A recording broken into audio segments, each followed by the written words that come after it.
Welcome back to the Heart, Mind, Money podcast with our founder, Perla Tamez Casasnovas, and me, your juice extractor, Giselle Mascareñas, of all things, Perla Tamez Casasnovas.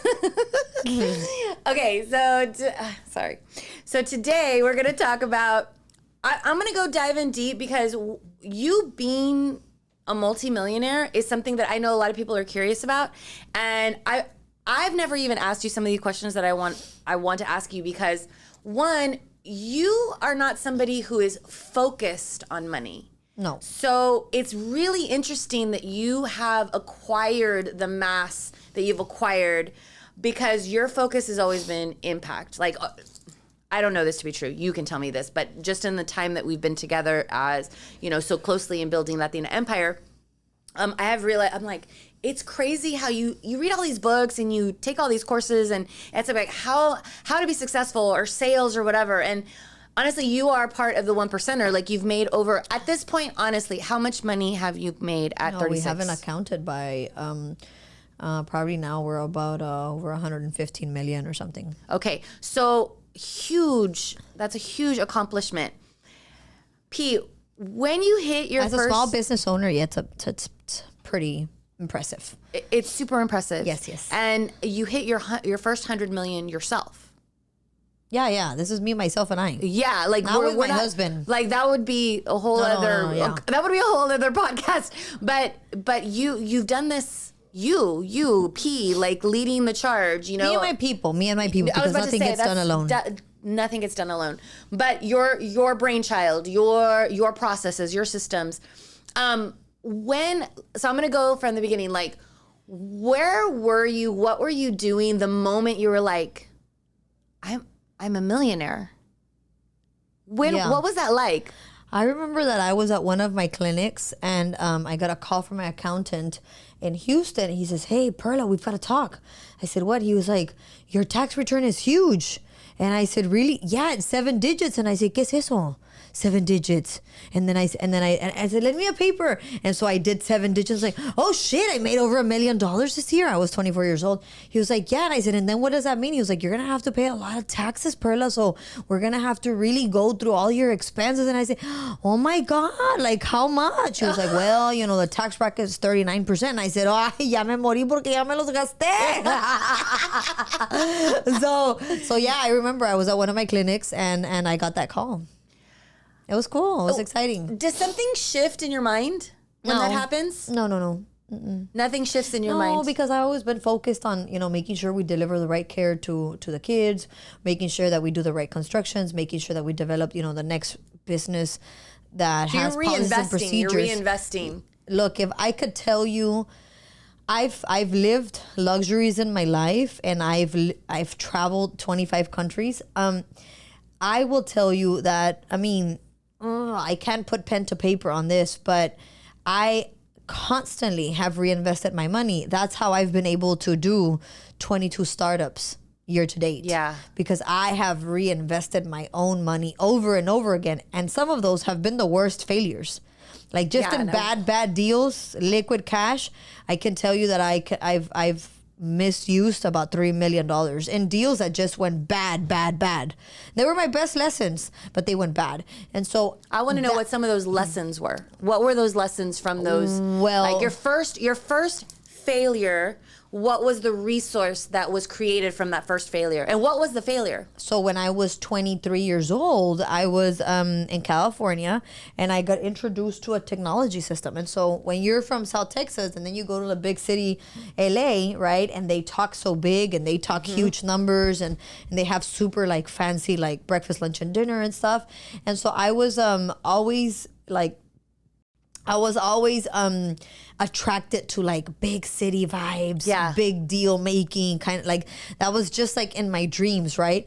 And so when I get there, I get introduced to this technology company and they tell me that they were doing the best next technology that was going to happen. It was going to be a resource for physicians, for chiropractors based on some ACOM standard, some stuff. And I was going to be able to invest. I could invest 200,000, 300 or 400,000.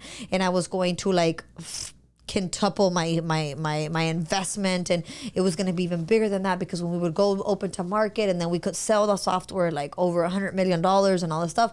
And so I was impressed. And I fell off my chair, right? And I was like, yeah, sure, I'm gonna do it. And so there's something that people suffer called shiny object syndrome. Shiny object syndrome, you just, anything that shines, you think it's gold, and you go and you run, and you want to play with it, and you want to love it, and you want to conquer it, and you want to get it done. But then once you go in, you find out that, oh shit, it's plastic. It's shiny plastic, right? And so what happened with that first deal, I invested $200,000, and then they called me for another $100,000, and they called me for another $100,000. Ended up investing $400,000 in that deal. I was 24 years old, and my attorney she's local from here, from mcallen. She advised me against it. From day one. She advised me against the contract, because she said that the contract was very one-sided. But the person involved in the deal was my ex-brother-in-law, right? So I trusted him. Yeah, that makes sense. Blindsided. And the physicians that were involved were supposedly top-notch physicians. And there was an attorney. There was a lot of big names involved, right? So an attorney by Mr. S. He was a very well-known attorney in LA. Office on Wilshire Boulevard. Dr. Z, he was also another well-known attorney in the Beverly Hills area. And so I was just like, I'm with the right people. I'm going to do my investment. They're going to take care of my investment, and we're going to be super successful. So 1 year passed. They were trying to build the software. Then they couldn't build it here in Boston at this company called Clearcode. And then we went to do the development in India, and they would send me pictures. The doctors would travel to India. And so I kind of felt like, oh, okay, it's getting done, right? It's going. And then year 3 comes, and they asked me for more money. And I said, I'm not going to give you guys more money, but if you don't find the money, what's going to happen to the software? Oh, well, we're going to have to cease operations. I said, what do you mean? Everybody has sunken in so much money into this deal, right? Long story short, the following year, my COO at the time found documents where all those people, my partners, who were all involved in a scam against the state of California, where they had disappeared tens of millions of dollars. And they did this huge like circus scam.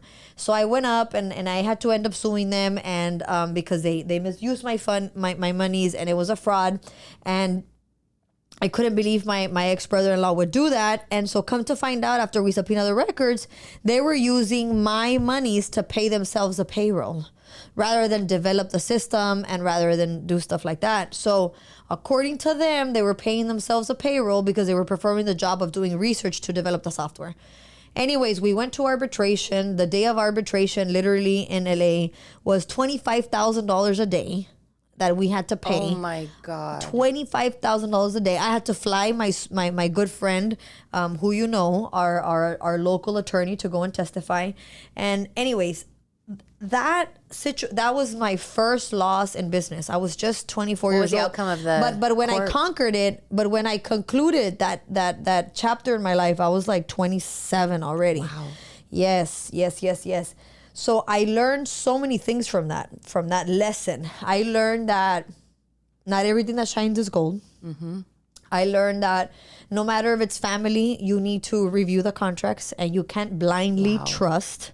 Yeah. I learned that not all titles are important, because a title can tell you one thing, but the reality of the actions of the persons will tell you another. Title and education. Yeah, that's like, it didn't matter that they were who they were. It didn't matter. And then I learned that you pay attention to the attorney. If you hired an attorney, it's hello, you pay attention to the attorney, right? If they advise you on one thing, don't go against what they're telling you. I mean, they know what they're telling you for a reason. And then I learned that I ended up having to pay taxes on the loss because I was suing them in court. So even though it was a loss, and you're supposed to put it as a loss, right? Because I had been defrauded the money, the loss changed 3 years later. And so then I was dinged for taxes that I had to pay taxes, penalties, and interest on the money until a judge didn't say, boom, you've lost the money. And so that money that I lost, $400,000, ended up costing me an additional $494,000 worth of taxes, because now by the time that they were dinging me on those taxes, it'd been 4 or 5 years. And so it was horrible. That's and then the attorney's fees to get this deal done. So that one deal accounted for $1.2 million, cash on cash, dollar on dollar. That loss. So that's been my toughest lesson in life. The one that's cost me the most. And then the one that cost me betrayal. And then it cost me issues because imagine my ex-husband at the time, that was his brother. What are you gonna do? Like, that's a really tough pill. yeah. And so that was by far my most expensive lesson. Wow, but wow, Most expensive, what you gained most from difficult, most como traición. Yeah. Most painful. It was terrible. Yeah, that is, wow. But you learning all that into all the new businesses that you created, new. Now you know why I don't believe shiny object syndrome. So I tell G, when an opportunity comes, don't get overly excited. We still gotta make sure, we still gotta gut it, we still gotta look at the fine line because of situations like that. That makes perfect sense. Yeah, even though like it's such a good lesson for everyone to take away that anyone, look, that was your brother-in-law. Yeah. Can say the right things, can promise all the right things. They could even have the best resume in the world. But you should always triple check, double check, especially when like cash is exchanging hands. And I mean, the other thing is like, did your brother-in-law that you did know show you signs before this? No. There was never any kind of sign? No, he was call me and give me like a credible updates. But before this deal came to hand, were there anything that you're like? Oh no, I was probably too green. I know. I was focused on, oh my God, I'm gonna invest 400 and I'm gonna get back like $4 or $5 million. Oh my God. Yeah, that's what I was focused on. Wow. So fast forward to now, you wheeling and dealing like big contracts and big numbers or whatever. Like, do you have a sixth sense about things? Like, Yeah. Oh, definitely. My intuition is very developed. I scan people. I look at their eyes. I look at their hands. I go back and I audit, when I'm going to do a deal. Like, I want to see your tax returns. I want to see your company tax returns. I want to see your P&Ls. Like, yeah, before we're going to do anything, you need to come forward with the paper, and paper's got to prove, actions have got to prove. For anybody that is like in their gut, they're like, I know that I can be successful. I don't know how, or I don't know where I'm going to start. But you know how like you have that like, kind of like that pressure, you just know there's something more. What would you recommend that they do? Like, how do they like start to map it out so that they can like eke forward every day on accomplishing? Just put your eyes on your biggest goal. What is your biggest goal? Like, if fear doesn't exist, if doubt doesn't exist, what is your biggest goal? If you believe it, you can create it. And then you have to understand that you're going to list the prices that you're going to have to pay to conquer the goal, right? So, for example, I've used this before. Somebody that wants to be an actor, for example, right? Okay, well, you've got to be ready to do castings at any time, any day. You've got to be able to travel and leave your comfort zone.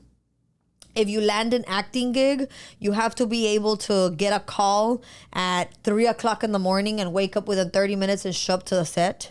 You have to be able to wake up at 8 o'clock in the morning, go to set and continue recording 24 hours nonstop and sleep in breaks while others are recording. So if you want to be an actor, is that your biggest dream? Take a note of the prices that you have to pay to make this happen. And if you're willing to do that, dale gas. For example, I wouldn't be able to do that. I wouldn't be able to kiss another man on television. I wouldn't be able to be naked on TV with other people's. I wouldn't be like, I would never jeopardize my sleep. Never. That's so true. Never. I'd never jeopardize my sleep. That is like oh my God, that's such a good takeaway. So like anything and everything that you want to do, like reverse engineer of all the things that you're going to have to do to be a master in it, like to be great at it. Because for example, we're leaving on family vacation tomorrow, right? Because we have to be able to put the pause a little bit and like unwind and disconnect. But today, my Liana, my makeup artist, she said, Perla, and when you're gone, do you disconnect? Like, are you gone from the phone, or how does that work? And I said, Mamacita, never. I'm never not available. She was like, so then I said, not even when I was delivering, I was on my phone. Yes or no? You guys, she literally was messaging me back and had no idea that she was like having medical issues when she was like delivering. I was like 7 centimeters dilated or something. But the thing is that when I am like not available, if I am always available for my people, anytime, any day, any hour of the day. For me, that's not work. That's the key, That's the key. So if you want to be an actor, and for you it's not a big deal to be on call 24 hours and be sleeping in 30-minute intervals at the set, that's your purpose. That's your passion. So for me, as a business owner, as a serial entrepreneur, to me, it's not a big deal when they call me with issues. To me, it's not a big deal when the bank is going to call me. To me, it's not a big deal when a tenant is going to call me and they're going to complain about the AC machine. To me, it's not a problem when they call me that, one of our patients has a severe head lice problem, and how are we going to fix it? We can deal with an intestation in the clinics, or a therapist didn't show up, or... Those are not big problems for me. I embrace that. It doesn't put you out at all. I embrace that. I like that. Yeah. So to me, I'll be connected 24/7. So I want to leave everybody with that. Like, I think that is such a good place to stop. Is what you like. If you feel like you want to be a millionaire, you can be successful. One, you've got to figure out what your purpose is. Yeah. You've got to figure out what you desire. Correct. And you've got to know what you want. So yesterday, somebody in one of my classes said, I've been a business owner for 10 years. My husband is a business owner, but we don't know like what's enough or when to stop. And I said, what are your goals? What are your money goals? What are your car goals? What are your vacation goals? What are your health goals? What are your retirement goals? What are your lifestyle goals? What are your goals? And when you hit that goal, then you back off and you retire. I've been semi-retired. I think now like I'm gonna be like 8 years semi-retired. I work on my hobby and my purpose every single day. So what I mean by semi-retired is that I am not full hands on the operations of my companies. I supervise everything. I see all the numbers, but I work on my purpose, because my purpose is to ignite acts of care. I've hand delivered over $10 million worth of donations from personal and from other companies to people around the United States and Mexico. And what I found out is that people need resources. So I said, I can't ignite acts of kindness without being a bridge to healing. And that's why we develop Heart, Mind, Money. Yeah. And that's why we have programs. That's why we have a podcast. That's why we have all these courses. All the things. That's why I do so many speaking engagements, because my purpose is to let people know that they can live a life of love, peace, freedom, and empowerment. But you have to determine what is success to you. What is a travel success? To me, travel success is going to the other side of the world. But maybe for my mom is to go to 45 minutes away and then come back by the end of the day. That's okay. But what is success to you? Success to the eye of the beholder. It absolutely is.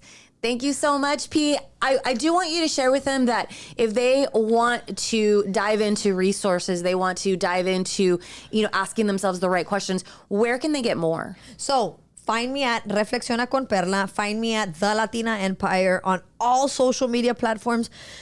You'll see tons of videos, tons of nuggets, tons of words of wisdom. Plus we have a membership. Tons. We have a platform. It's called the Mana Lounge. It's a membership, super, super affordable. You go in there. There's women from over 19 countries, over 1,000 women. You get a bunch of programs, quick courses that you can take, like nuggets. Yeah. You can take to keep you elevated, to keep you pushing. Keep you just pushing, keep you in tune, And then of course you can always reach out to me, ask me questions, and I will respond. Yes. Thank you guys so much for being with us, and we will see you next week with the Heart, Mind, Money podcast. Cuídense, chiquillas. Las amo. Bye. Mwah. Thank you, everybody, for listening to Heart, Mind, and Money podcast with Perla, the awesome Perla. Thank you. Yes. I want everybody to look into thelatinaempire.com, look more into what this whole mission is. Also, on all our social medias is at the Latina Empire. At the Latina Empire. And to connect with Perla, who answers every single comment, message, will anything. send you a voice message, will ask you to send her your WhatsApp. She will answer anything, any problem, any advice. I mean, you're pretty remarkable at that. And you can find Perla on Instagram at Reflexiona con Perla. Reflexiona con Perla. But we are all across social media, and Perla is always, every single day, pouring into you through all social platforms at the Latina Empire. And we also have our community at the Mana Lounge that you can find more information at any of the links on any of our social medias. And we would love to have you as one of our manas. We've got to keep learning. We got to keep learning. We got to keep healing our heart. Healing your heart. Challenging our minds. Challenge your mind to fill your pockets. To fill your pockets. Thank you guys for having us.